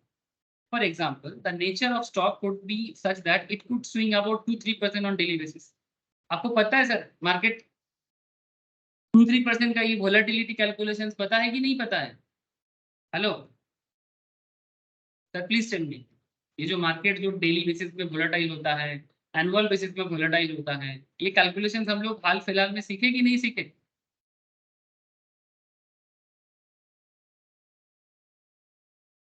सही है सर? हम लोग रिसेंट क्लासेस में ये सब डिस्कशंस किया ना, तो एग्जैक्टली सर मैं वही बात कर रहा हूँ कि मार्केट अगर 2-3% स्विंग करता है, as a result you could be right about the direction of the trade but could still hit a stop loss. माने अगर मार्केट 2-3% वोलेटाइल होते हैं और आप अगर 2% स्टॉप लॉस लगाते हो, तो आप तो हिट कर जाओगे और बहुत ऑफनली हो जाओगे। तो you would regret keeping such tight stop loss, क्योंकि मार्केट 2-3% नॉर्मल, मतलब ये किसी पर्टिकुलर स्टॉक का मानो एवरेज लाइन है। आप एवरेज लाइन से 2 से 3% आप या 2 से 3% डाउन, वो normal day to day market में फ्लक्चुएट करता ही करता है, उस स्टॉक का नेचर है। नॉर्मल डिस्ट्रीब्यूशन से आप इस नेचर को आइडेंटिफाई कर सकते हैं। तो अगर आप 2% 500 टका का शेयर है, आप 490 का स्टॉप लॉस लगाया, तो मार्केट अगर 2-3% नीचे जाएगा, हिट करेगा, स्टॉप लॉस हिट करेगा, माने ट्रेड बेकार हो गया। तो ये रिजिड हो जाता है ना सर। अगर आप इतना रिजिड हो जाओगे, टाइट स्टॉप लॉस लगाओगे, तो फिर आप प्रॉफिटेबल ट्रेड शायद नहीं कर पाओगे, क्योंकि ये बहुत बहुत ही रेगुलर मैटर हो जाएगा कि 500 का शेयर है, 490 में तो चला जा ही सकता है। दिन का लो है या फिर दिन का किसी भी टाइम पे ये पर्टिकुलर स्टॉक आपको हिट कर ही जाएगा। ऐसा होता है कि नहीं होता है सर? बोलो, ये जो मैं बता रहा हूँ आपको, ऐसा होता है कि नहीं होता है? आप लोग मार्केट के साथ हो, मुझे पता है। आप लोगों को ये बात समझ में आया कि नहीं आया? ये जो 2% फिक्स कर देने का प्रॉब्लम समझ रहे हो आप? जैसे जैसे हर स्टॉक का एक कैरेक्टर होता है। आप स्टॉक को आइडेंटिफाई करोगे ना, आपको ये चीज नजर आएगा। जैसे अशोक लेलैंड को अगर आपने देखता है यहाँ पर, अशोक लेलैंड कितना फ्लक्चुएट करता है, ये आपको एनएससी के साइड में डेटा मिल जाएगा। तो ये ऑन ए एवरेज बेसिस में अशोक लेलैंड का स्टॉक, मानो ये लास्ट एक हफ्ता का आप फ्लक्चुएशन देखो, ये कितना प्रतिशत अप डाउन हुआ है, वोलेटिलिटी कितना प्रतिशत है, या फिर इसका एनुअल फ्लक्चुएशन देखो, डेली फ्लक्चुएशन देखो। इससे आपको समझ में आएगा कि एक एक दिन में ये कितना फ्लक्चुएट करता है। और अगर आप मानो कि एकदम रिजिड होके मैं तो 2% ही स्टॉप लॉस लगाऊंगा। रिजिड होने का प्रॉब्लम ये है कि अगर स्टॉक का नॉर्मल नेचर ही 2-3% अप डाउन होना, तो फिर आप किसी भी मोमेंट में हिट करोगे और आपका ट्रेड सेटअप जो स्क्वायर ऑफ होकर आपको लॉस बुक करा के जितना आपने सोचा था, प्रॉफिट तो दूर की बात है, आप बहुत इजीली हिट कर जाओ। यही प्रॉब्लम है ज्यादा क्लोज और रिजिड स्टॉप लॉस लगाने की। अगर आप सोचोगे मुझे कम स्टॉप लॉस लगाना है या कम लॉस करना है, ये प्रॉब्लम है कि आपका स्टॉक हिट कर ही जाएगा। से फॉर एग्जांपल 167 में अगर आज आप स्टॉक को ट्रेड करते हो और आप सोचते हो कि मैं 165 में स्टॉप लॉस लगाता हूँ, ठीक है, तो चांसेस कितना हाई है सर 167 से 65 में आने का? हाई है ना सर। तो अगर आपका स्टॉप लॉस 165 में होगा तो ये इजीली हिट करेगा, और जैसे हिट करेगा आपका ट्रेड स्क्वायर ऑफ करेगा, और स्क्वायर ऑफ करेगा माने बस खत्म। आपने सोचा था 167 में बाई करके कम से कम 175 टका के आसपास जाएगा तो आप इनकम करो, उसके जगह 165 में जैसे ही आ गया आपका स्टॉप लॉस हिट कर दिया और आपका ट्रेड सेटअप ये स्क्वायर ऑफ। तो ये कहीं ना कहीं नॉट अ गुड अप्रोच। ये जो मैं आपको बताने का कोशिश कर रहा हूँ, कहीं ना कहीं इतना गुड अप्रोच नहीं है, समझ रहे हैं सर? तो आप एज ए ट्रेडर बाद में रिग्रेट करोगे। इससे अच्छा है कि आप अल्टरनेट एंड इफेक्टिव मेथड चलो by estimating the stock volatility. Volatility accounts for the daily expected fluctuations in the stock price, जो मैंने अभी आप लोगों को रिसेंट ट्रेंड में डिटेल्स में कैलकुलेशंस के साथ सिखाया। The advantage with this approach is that the daily noise of stock is factored इन, आप उसको फैक्टर कर सकते हो। Volatility stop is strategic as it allows us to place a stop at the price point which is outside the normal expected volatility of the stock. Therefore, a volatility stop loss gives us the required logical exit in case trade goes against us. अगर trade हमारे against में चला जाता है, black swan भी create हो जाता है, ठीक है, तो भी आपको ट्रेड से निकलने का मौका मिलेगा। जैसे यहाँ पर एक भारती एयरटेल का एक चार्ट दिया है सर, और यहाँ पर मुझे जो कैंडल दिखाई दे रहा है, एक कौन सा कैंडल स्टिक बनाए रे लास्ट दो? हरामी। एकदम एक्सपर्ट बन गए सर। सर आप लोग एक चीज देख रहे हो, हरामी पैटर्न ना एकदम पैसा बनाने वाला पैटर्न है ना। मेरा तो सर हरामी पैटर्न कभी मिस नहीं हुआ है अभी तक। आज तक मैंने जितना हरामी पैटर्न, दो पैटर्न मेरे को हमेशा बहुत पैसा देता है सर। एक हरामी मैंने बुलिश हरामी, और एक आपका बुलिश सिंगल थी, ठीक है। ये दो पैटर्न मेरा बड़ा फेवरेट है। आई थिंक मार्केट का भी फेवरेट। हाँ बोलो। হ্যামারটাও তো ভালো। হ্যাঁ আমারও ভালো, মানে আমি আমার এক্সপিরিয়েন্স আমি বলছি না কি তোদেরটা খারাপ, তোদের এক্সপিরিয়েন্সটা ভালো। আমি বলছি আমার এক্সপিরিয়েন্সে আমার হারামি প্যাটার্নের এক্সপিরিয়েন্সটা খুব ভালো, মানে আমার পার্টিকুলার। আর এঙ্গেলফি, ঠিক আছে, এই দুটোর আমার খুব এক্সপিরিয়েন্স ভালো। স্যার এঙ্গেলফিং অনেক কাজ করে। হ্যাঁ স্যার, এঙ্গেলফিং স্যার আমি স্যার আমারও ভালো লাগছে। আমার ওটা খুব ভালো, মোটামুটি দেখেছি পজিটিভনেস খুব ভালো আছে। আমার খুব ফেভারিট। সবই ভালো, আমি কোনো অ্যাপ্রোচকেই খারাপ ভাবি না। যখন হয় তখনই স্যার চাপ হয়ে যায়, তখন বুঝতে পারা যায় না কি হয়। তো সব জিনিসেরই একটা কনফিউশন থাকে, বাট আমার কাছে মানে it's like a full toss. जैसे फुल टॉस बॉल होता है ना क्रिकेट में, फुल टॉस मिला तो छक्का लगाओ, ठीक है। मेरे लिए कुछ फुल टॉस की तरह काम है, ठीक है, या ओवर पिच बॉल की तरह कवर ड्राइव मारने के लिए एकदम, ठीक है। ओवर पिच बॉल था, मारो सर। अब ओवर पिच बॉल को मिस कर देते हो। नॉर्मल प्रॉब्लम क्या है, ओवर पिच बॉल को मिस कर देता है, फिर अच्छा बॉल में मारने का कोशिश करता है तो आउट होगा ना। बस मेरा यही होता है, मैं यही बोलता हूँ कि क्रिकेट और स्टॉक मार्केट कोई अलग बात नहीं है। अब आप बोलोगे सर आप क्रिकेट पसंद करते हो बोल के हमेशा क्रिकेट का एग्जांपल देते हो। नहीं सर, ये देखा गया है क्रिकेट के साथ मार्केट का बड़ा अच्छा कनेक्शन है। क्रिकेट में भी जिस तरह से आपको टाइमिंग का खेल होता है, स्टॉक मार्केट में टाइमिंग का खेल, ठीक है। अगर आप टाइमिंग मिस कर गए तो वेट करो, वापस वेट करो सही टाइम के लिए। सर ये एयरटेल वाला एग्जांपल मैं नेक्स्ट क्लास में डिस्कस करूँ, ठीक है। डिस्कस करके आपको मैं स्टॉप लॉस बता के फिर मैं आपका भेगा स्टार्ट करूँ, ठीक है। आज मैं इतना ही रखता हूँ क्योंकि मेरा भी दूसरा क्लास है और मैम का भी ना बहुत लोगों का क्लास है इसके बाद, मतलब जो लोग आप लोगों में से हो उनमें से कुछ लोगों का मैम के पास भी क्लास है। तो आज मैं यहीं पर रखता हूँ। नेक्स्ट क्लास है मैं मंडे रखूंगा, ठीक है, सोमवार।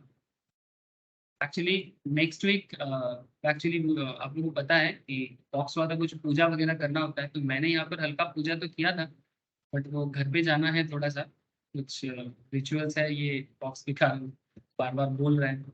तो नेक्स्ट वीक थर्सडे से 3-4-5 दिन थोड़ा सा ऑफ रहेगा, लेकिन सर मैं वेडनेसडे तक पूरा क्लास, वेडनेसडे तक कंप्लीटली क्लास होगा, फिर 4-5 दिन ऑफ रहेगा, फिर उसके बाद जैसे नॉर्मल। तो जाने से पहले 4-5 दिन रहने से पहले उस टाइम पे मैं सभी को क्वेश्चंस दे के जाऊँ, जो NISM प्रैक्टिस का क्वेश्चंस होते हैं, क्वेश्चंस वगैरह आप लोग प्रैक्टिस करना चालू कर देना इक्विटी डेरिवेटिव, ठीक है। एज वेल एज जिनका बेसिक्स है, जैसे पूर्वा को बेसिक देना है, मैंने NISM सीरीज 12 देना है, तो पूर्वा भी उसका क्वेश्चंस रेडी कर रहा हूँ, मैं बहुत जल्दी देके फिर 4-5 दिन का एक गैप, ठीक है सर। হ্যাঁ ঠিক আছে স্যার। স্যার আমার ডিম্যাট অ্যাকাউন্ট কিন্তু হয়নি এখনো। আচ্ছা আমি দেখছি, ওটা করে দেবো, আমি করে দেবো, দেখছি রবিবার দিকে বা কালকে দিকে আমি একটু ফাঁকা হই, আমি করে দেবো। আচ্ছা ঠিক আছে স্যার, তার আগে আমাকে একটু ফোন করে দেবেন, আমি বলে দেবো আধার কার্ডের নাম্বার টাম্বারগুলো। আচ্ছা আচ্ছা ঠিক আছে, আমি দেখছি। হ্যাঁ ঠিক আছে স্যার, ওকে বাই স্যার। আর স্যার একটা কথা, ওই যে মঙ্গলবার দিন রাত্রিবেলা যে ক্লাসটা হয় না, ওটা ফিনান্সের, হ্যাঁ ফিনান্সের, হ্যাঁ হ্যাঁ ফিনান্সের আগের মঙ্গলবার যে ক্লাসটা করালেন তার নোটসটা পাঠিয়েছিলেন আপনি, হোয়াটসঅ্যাপ করেছিলেন।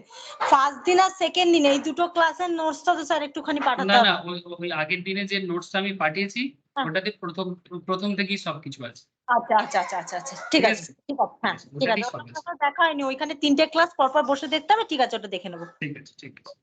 হ্যাঁ ঠিক আছে স্যার ঠিক আছে। Okay.